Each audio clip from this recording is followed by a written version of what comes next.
মহান আল্লাহর নামে, যিনি পরম করুণাময় এবং অত্যন্ত দয়ালু।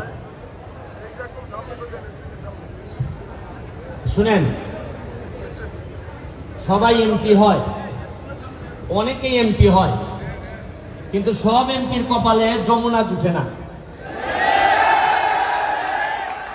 আমি এমন ভাগ্যবান এমপি যে আমার কপালে যমুনা জুটছে। আর আমি, আপনারা বলেন যে কিসের জন্য এত আমার আত্মবিশ্বাস, কিসের জন্য সারা বাংলাদেশে আমি বুক ফুলিয়ে কথা বলি? কারণ আমি জানি যে আমার এলাকায় যমুনা আছে, বিপদে পড়লে যমুনা আমার আমার পাশে দাঁড়াবে।